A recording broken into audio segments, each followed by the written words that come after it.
having a will, I say, is part of a jigsaw puzzle, and the biggest piece being the will itself. But it's very important you piece together all the other pieces to make the whole picture very clear, or to sort of make the situation better.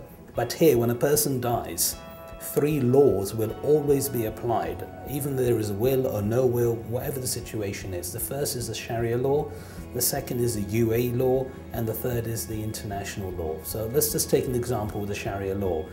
Here what happens is when a person died, they would freeze all the bank accounts. Now there's no concept of either survivor bank accounts here. So if you have a joint bank account, husband and wife, and one person was to die, they freeze the accounts.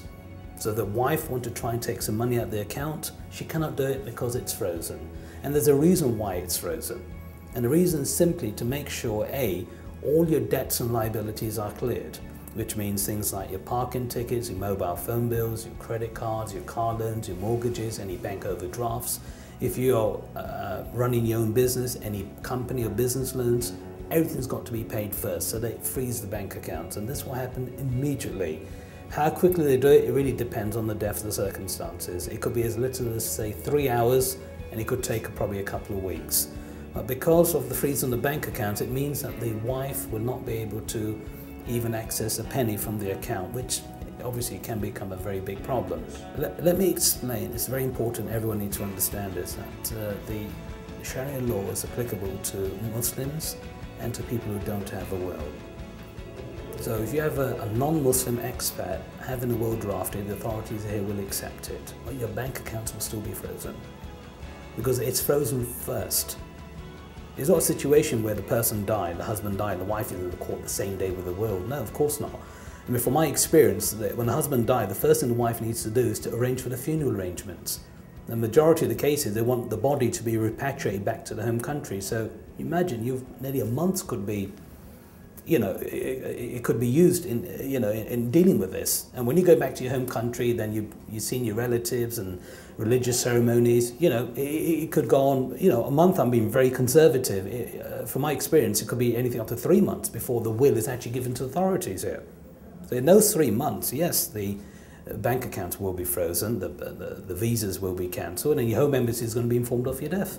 That's why, number one, to all my clients, I always recommend them keeping life insurance, because life insurance is usually paid out within 30 days of the death of the person. So imagine husband dies, at least you know there's a lump sum, hopefully tax-free, going to the wife. So the wife will be able to use the monies at least to pay for the whatever expenses. Because like I said, they freeze the bank accounts to clear your debts and liabilities. Now you don't want to be in a situation that there are so many debts and liabilities and the wife wouldn't know where to begin, where to start. So having some cash coming in will help her. So life insurance is something I recommend straight away. Number two, I always recommend to try and keep an emergency offshore bank account. Because having an offshore bank account, it means that at least you can keep money there for a rainy day. Situation like that, if your local bank accounts are frozen, the wife is able to access some of the funds from the emergency account for her to continue. But you must remember, this account is only for emergency. I'm not recommending an account for any tax evasion or tax avoidance, anything like that. That is nothing I'm talking about. Right. Because I'm of the great belief that if the husband dies, at least the wife should be able to take money out of the account to put food on the table. The second situation is the UAE law, whereby when the husband dies, because the husband is employed or has his own sponsor, his own visa, when he dies, his visa will have to be cancelled. And when his visa is cancelled, whoever he has sponsored, wife, children, housemaid, even a driver, all their visas are cancelled. That means they've got to leave this country in 30 days. Now this is UAE law where, well, it will happen anyway. It depends, if the wife has, say, like you're saying, an American passport holder, I'm sure she might get another 30-day extension, but she will need to exit out of the UAE. She can come back because for US citizens they're given, I think, 30-day visa on arrival.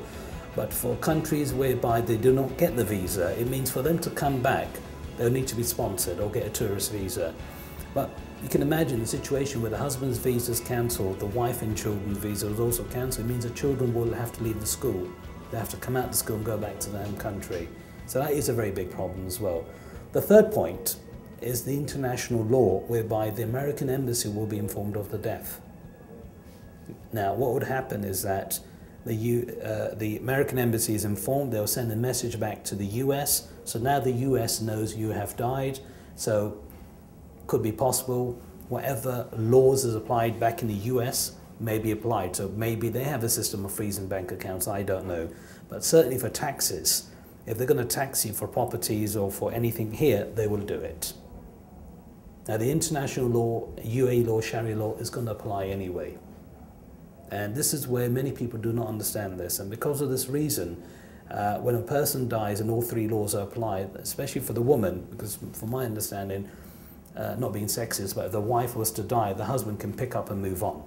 But if the husband was to die, the wife would be in a very big problem here. So it's very important for the wives, for them to protect themselves more. That's why most of my clients, when they come to me for wills, is usually for cases because they have money in the bank, they bought a property. But I always ask them, well, I say to them, even if you have children, you should have a will. Because, you know, you are in the day, in the UAE, you know, we are all expats here. Some might have a British passport, some will have an American passport, some might have a Canadian passport, or South African, whatever it is. We are still all expats living here. If we were to die, our next of kin, or in terms of who we wish to be the guardians, will be our respective siblings.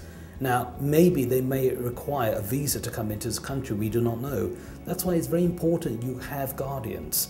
The guardians, I'd say you have two types. There's one called interim, one is permanent. So interim is somebody living in the UAE, so they can get to the scene quickly, looking after the child, the children, given enough time for the permanent guardian to come here. Now, I'll give you an example. I was talking to a person who actually, his wife was from the Philippines. And, you know, in the Philippines, they definitely need a visa to come here.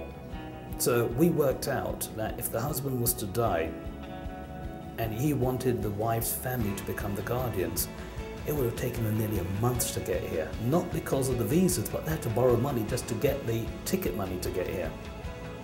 So you've got to take all of this into account. That's why it's important to have an interim guardian, somebody living here who can get to the scene quickly, looking after the children, giving enough time for the permanent guardian to come here. That person's only looking after the children, nothing else. So when people come to me for a will and there's children, I'll make sure there are guardians nominated in the will. But it's very, very important you have guardians. I think everyone takes things for granted here. And because of that reason, when they die, they just leave so many problems behind for the next person to pick up.